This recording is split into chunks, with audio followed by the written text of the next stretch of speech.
Coming up on Here's the Truth, development or displacement? If they did put it on Broadway, all of these buildings would have to be torn down. And these are all black owned. Hear from community and city leaders about light rail plans in North Minneapolis.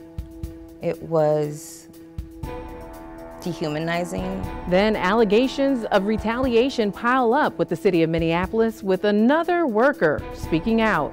And later, buckle up for a joyride with gospel powerhouse Jovonta Patton. Here's the Truth starts right now.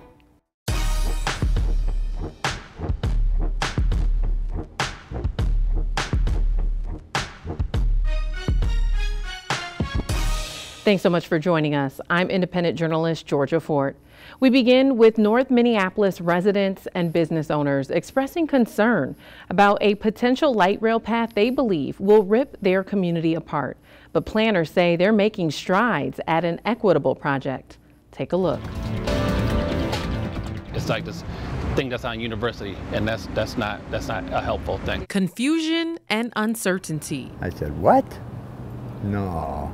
Now this is going to happen to us again? That's how residents and local business owners feel about a proposed light rail path that's expected to run through their North Minneapolis community. We were some of the first investors here. 1108 and 1110 would be torn down because we just couldn't cut them in half. And our programming would have to shrink. It becomes a very different program. Planners want the Blue Line extension to connect Target Field to Brooklyn Park. But details on where the tracks will actually be laid are fuzzy. I know that houses, businesses will be impacted. I know that it's an opportunity for some new transportation development, which the community needs. I still feel like there's a lot of questions that I've asked over the years that haven't been answered, and I have excitement about it, but I also have concern. Met Council approved a $75 million grant to fund early efforts for the Blue Line in September, a move many believe is a dog whistle for displacement. They're going to continue trying to build over us, shut us out, unless we stick up and fight. Who pays for us to move if we have to move? Who's going to find a place big enough for us? Yeah. I got a lot going on here. It's not easy to find a place. I don't know. I got a soft heart. I do. But I just hate to have to go through all this again and do all this work. I'm 62 years old. We've heard a mix of things, some in favor, some not in favor. Nkongo serves as a public involvement manager on the project. How many people and how many businesses will be relocated? Well, we're still going, we have conceptual plans right now. We're yet to determine exactly how many properties are going to be impacted. He believes they're taking the necessary steps to relocate those impacted in efforts to minimize displacement. We're doing business canvassing, as we speak. Actually have staff doing that work. Did you guys send out those notices on West Broadway too, or just 21st? We sent them out to, West Broadway and 21st Avenue. However, community tells us the outreach isn't up to par. We didn't see any postcards. We did get a letter, but it wasn't to vote. It was just to inform us that they were going to send people around to do an assessment to see how much our property is worth. They stuck a piece of paper on the door, and that's it. Yeah. And we're like, that was all. That's the only thing we've ever heard. It felt really powerless in some ways, like just kind of left out a lot, not really sure what's going on. As it stands today, the staff's recommended route is set to run up Washington, where a bridge will be created over 94 to connect to 21st, then down 21st to Irving, where it will then turn to connect to West Broadway, running right through the heart of a neighborhood with a high concentration of Black residents and businesses. We're working on finalizing what the impacts are on 21st Avenue. At least we know now that there are less impacts on 21st Avenue than there would have been on West Broadway. They're building this bridge over the freeway. That seems ridiculous. I feel like their plan to run it up 21st is because 21st is awful, and they're letting it be that way, so nobody will complain. Folks tell us they should only use one of the roads, not both, while others say the plan should be scrapped altogether. My thing is, just don't run it here. Like, it's cool downtown. Just keep it where it's at. keep this open for our little community business homes or whatever, and we cool. What do you think would be a better route? I'd say Broadway. A better option than Broadway and 21st. That's where it gets complicated. Planners say they explored alternative routes that would have ran up Olson Memorial Highway to Golden Valley, but they were unable to reach an agreement with the local company. Is it possible to exercise eminent domain in the same way that it's being exercised on 21st Avenue? Was that an option with the freight company? Unfortunately not. The freight company is shielded from eminent domain. Hennepin County, who's working with Met Council for anti-displacement efforts, sent us this statement saying in part that they're ensuring existing residents and businesses see the transformational benefits of this generational investment, and add that their anti-displacement work is a priority. What I really want is for it to change the community for the better. I want it to serve us, so have a lot of intentionality around serving us as a community, both like in the physical space, but culturally, since there's going to be displacement of culture. 2030 is the anticipated year it will open, but things like the route design, environmental analysis, and cost estimate will be finalized in the coming years. Until then, a lot of the details are up in the air. Even if they gave us, let's say, $50 million for us to kick rocks, our social capital is gone. The people in the neighborhood are gone. We would be a fundamentally different organization. Is there a monetary value that you can put on basically it feels like your life's work? I don't know how that can be compensated. They do have an issue with Black women as leaders if those Black women are going to go against the status quo. That's the type of Black leadership that the city has an issue with. That was Gina Obiri speaking out against the city of Minneapolis' treatment of Black leaders on season 1 of Here's the Truth. Now, when that story first aired in April, she was a senior program manager, but today she's no longer employed with the city. Gina believes her comments and advocacy led to her being retaliated against. Take a listen. It was exhausting. It was dehumanizing. It was infuriating, honestly. Another race-based lawsuit aimed at the city of Minneapolis. It kills you. This one filed by Gina Obiri, a former senior program manager with the city. It's a piece of stress that leads to early death for Black and brown communities, and Black and brown staff disproportionately receive that in the city of Minneapolis. The suit contained several allegations of retaliation and racism. I had to use energy and space in my spirit to push through day to day, to have people say that these things aren't happening when I know them to be true. Sounds like gaslighting. That's a perfect word. She tells us both sides settled in April, and she remained employed until she resigned last month. I got to a point where I felt that for my health and wellness and to move on, I needed to be done. Gina says the turning point occurred in July, where she was scolded after giving a presentation that outlined the hardships she and her department had faced while trying to renew a critical contract. That happened on a Monday. That Wednesday, I received an email from who was acting as my supervisor, the deputy city coordinator, saying that I was being called into a meeting for an investigation into my conduct and performance. Why do you think that happened? I think that happened as a result of my history of speaking out. Last year, Gina was one of 70 city staffers to come forward and speak out on what they called racist and toxic treatment under a leader that was backed by Mayor Jacob Fry. A vote to confirm Heather is a vote to deny our humanity and dignity. We know what we risk by organizing together, and we all stand here steadfast in that commitment to justice. Mayor Fry's office did not respond to our request for an interview. If you're using city resources to advance the mayor's agenda, you are rewarded, and if you're using those resources to advance the wishes and the desires and needs of community, you're often reprimanded. Were you ever fearful that you were going to lose your job? 100%. She believes her public advocacy added to the backlash she got from upper management. Even when that investigation found that I did not violate any civil service rules, there was not supposed to be any written reprimand given to me, and there was still a letter placed in my file. It became very clear to me that this is now the culture This is now the anxiety, the stress that I will have to work under on a much closer day-to-day basis. This is one of just several lawsuits the city has faced recently. I think that the city is very comfortable with paying for racism. We see it with all the settlements that are coming out of the city for police violence, for police murder. I didn't find a number that I felt could compensate for the racism or for the harm or for the stress or for the dehumanization that I experienced. Do you think the city of Minneapolis will ever change? Not under this leadership. Turning now to local headlines, Minneapolis Mayor Jacob Frey is narrowing in on a new home for MPD's 3rd precinct. The mayor pressed city council members to allocate funding for a new facility in a nearby vacant lot on Minnehaha Avenue. Now, Ward 2 council member Robin Wansley released a statement expressing disappointment with the mayor's actions.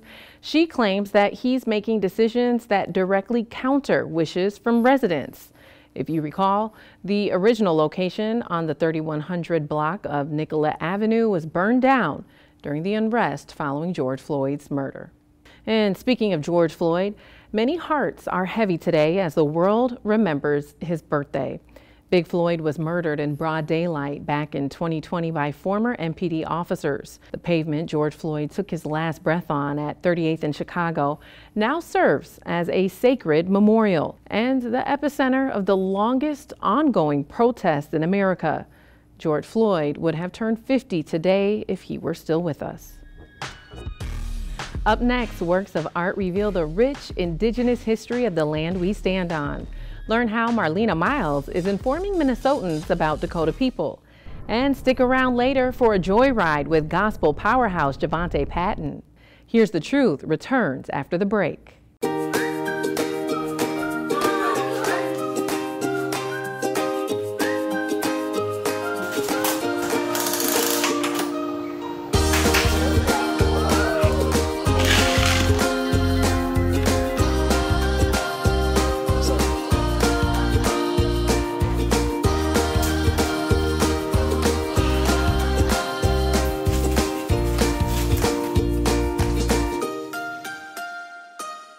We know what it means to be food insecure. We know that families struggle day in and day out, and that's why we built this ecosystem to end everyday hunger and fight food insecurity. This is community-led, and 100% of the profits go right back to the community to providing more food. This is why we show up.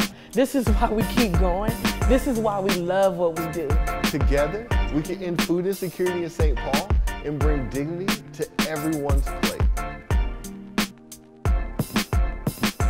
In 2020, concerts, classrooms, and churches look like this. But even though things are back in full swing, it doesn't mean COVID is gone. The latest strain is strong and severe enough that the FDA literally made an update to the vaccine formulas. Now, whether or not you take the new vaccine, that decision is yours. Enjoy all life has to offer and stay safe while doing it. Make sure your family's up to date on your COVID vaccines. Learn more at health.state.mn.us. It's time for America's promises to Black and Brown Minnesotans to be fulfilled. It's time for us to equitably share in the wealth of our nation. That's why the Center for Economic Inclusion was created, to embolden employers to invest in Black and Brown-owned businesses and to leverage our talent to bring wealth into our communities. The Center for Economic Inclusion measures what works, and we hold leaders accountable. The time is now. Build with us. Visit us online at centerforeconomicinclusion.org. Here's the Truth is sponsored by MediaBridge, a media, data, and creative agency who believes the best strategy is to care. For more information, MediaBridgeAdvertising.com. And so Minnesota means, you know, the waters that reflect the sky, and that's what this Minnesota River Valley is. And all of these lakes and stuff all have original Dakota names. Local artist Marlena Miles has created Dakota land maps, which combine present-day geographical data and the culture of the Dakota people. She believes the maps and her other work educate Minnesotans on her indigenous roots and reclaim the Dakota names of popular landmarks. Take a look.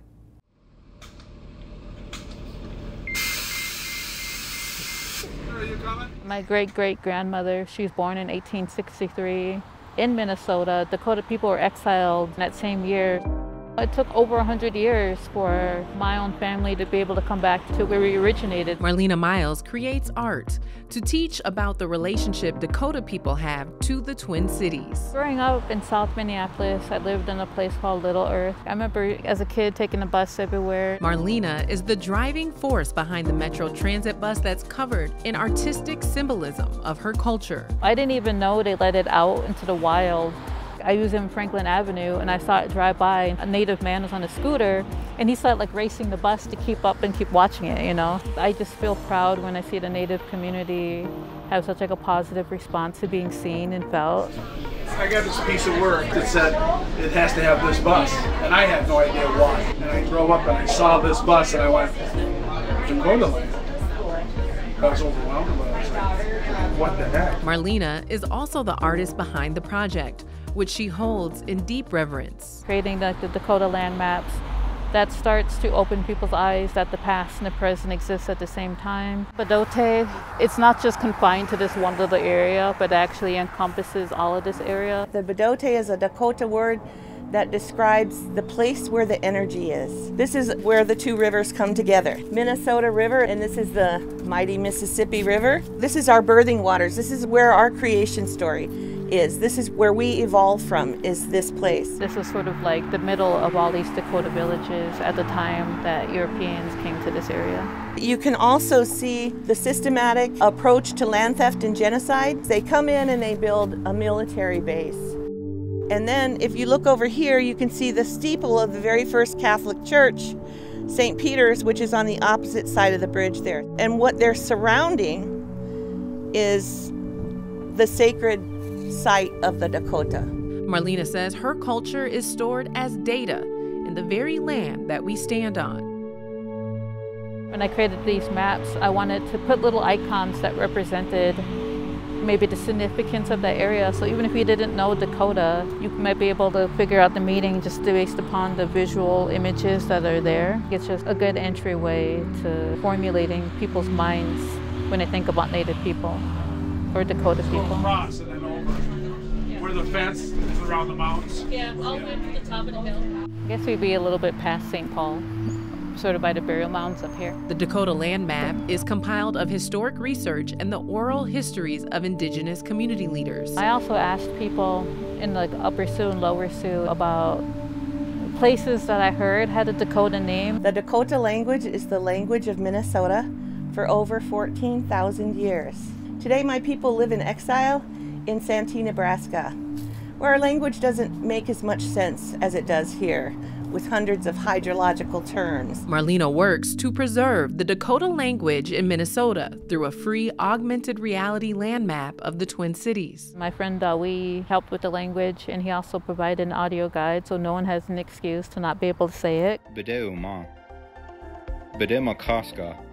My people have always had a tradition of innovation, so any new material we've ever gotten, we've always incorporated into our culture. Computers and technology, that's an important part of our society nowadays, so I'm just doing what my ancestors have always done, is gotten something new and indigenized it. In the middle, you see that inverted triangles, so that represents Gebemini, which is what's on earth is reflected above. I want to create like a positive inspiration with my art to know that, we're healing from a lot of the past, and that we're not going to pass this trauma down. I use the word we because I want everybody to know that, we're connected. It's not just you're on Dakota land or that I'm on Dakota land, that we're on Dakota land.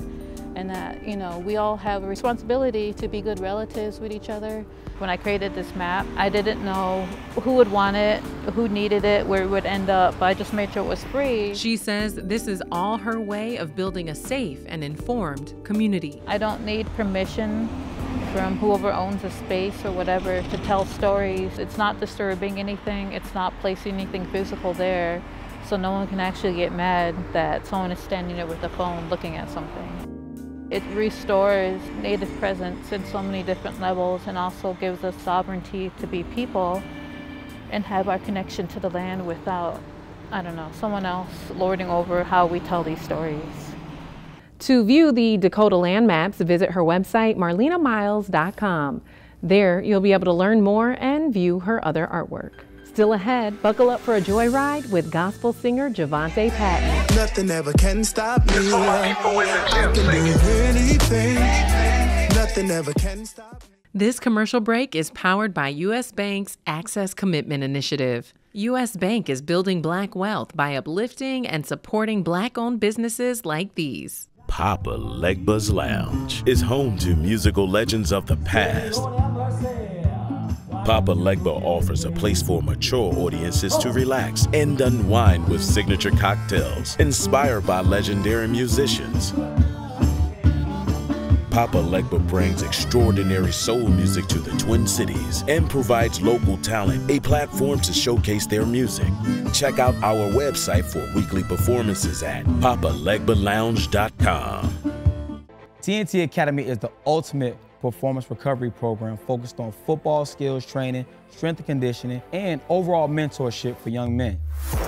With our exclusive training program, you'll learn all the secrets of our top athletes to ensure that you're always one step ahead of the competition.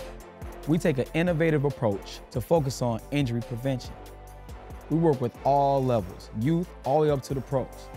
For more information, visit tntacademysp.com. At Reviving Roots, we celebrate Black joy because the mental health journey can feel overwhelming, difficult, and even shameful at times. Reviving Roots is a Black-centered and Black-affirming holistic mental health and wellness space in the heart of Minneapolis. While we offer mental health therapy, we believe in a holistic approach to wellness, addressing the whole person by providing a variety of tools and resources. We're here to support our community in living their truth. Learn more at www.reviving-roots.com. Welcome to the stage, everybody. Jovonta Patton. Let's go. That's Jovonta Patton singing his #1 Billboard hit, Always. In this week's Joyride, Jovonta shares how his upbringing in Minneapolis built him into the man and gospel powerhouse we see today. Take a look.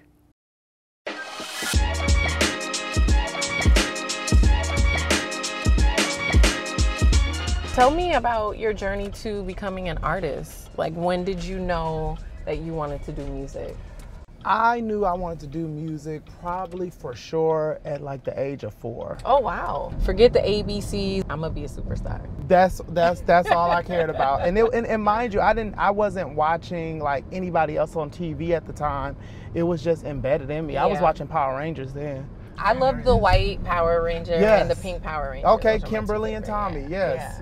Oh, you know their names. Oh yeah. I still got Power Ranger memorabilia at home. So what was the first song that you wrote? I wrote it on a yellow notebook. We were at home, North Side, and I let my siblings read it. And they was like, oh my God, you wrote a song. They told my mom, and it was about heaven. But I mean, growing up in church, you know, that's what we talked about. I love that. Tell me, what church are we at, and why is this church significant to you?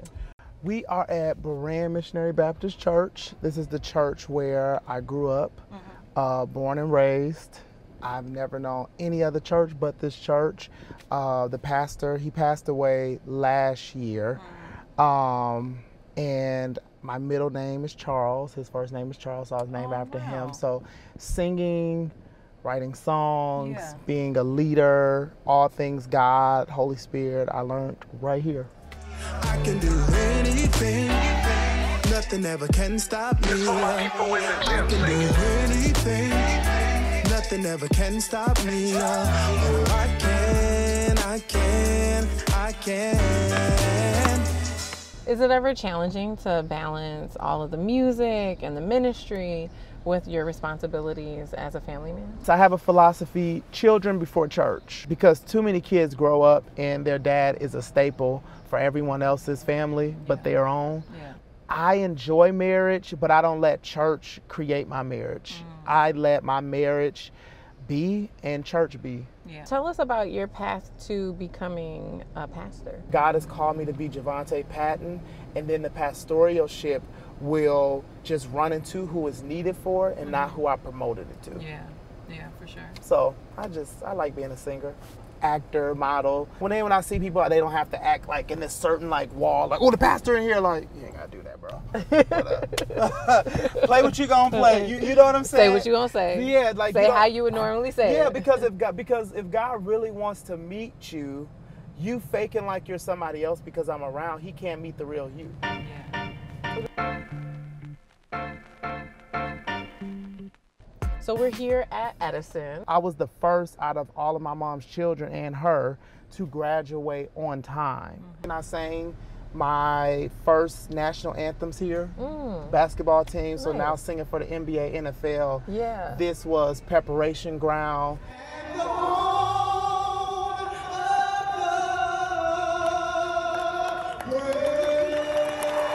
Recently, you released some new music. Yes, my album is called Established. It is my biggest album I've ever done. It features Grammy Award winning Bishop Hezekiah Walker, Kiera Shear. I did it at Living Word Christian Center, so that is a predominantly white church. The reason why I took that approach for this recording was living here with George Floyd. Yeah. We needed to see unity and worship. Yeah. When you really start to study church, you realize that Sunday morning is the most segregated hour. Beyond segregated. The biggest tension locally was white and black. Yeah. And this partnership was perfect so that the world could see that even in Minnesota, that we can come together. Yeah. We can come together. Would you bless us with a song? So this song is called Always. It is on the top of the charts now. And it goes like this. Father, I trust you. Father, I trust you. Father, I trust you. Always. And Father, I need you. Can't do life without you. Father, I need you. Always. Thanks so much for watching Here's the Truth. To support our weekly TV show, head over to georgiafort.com and become a monthly subscriber. In the meantime, have a wonderful weekend, and I'll see you next Saturday at 11. Coming up next week on Here's the Truth, a $12 million settlement after a man loses his arms following 2 days in jail. We take a look at jail reforms and how We Win Institute is shaping our future. Plus, buckle up for a joyride with soul singer Mike. Watch Here's the Truth Saturdays at 11 on the CW Twin Cities.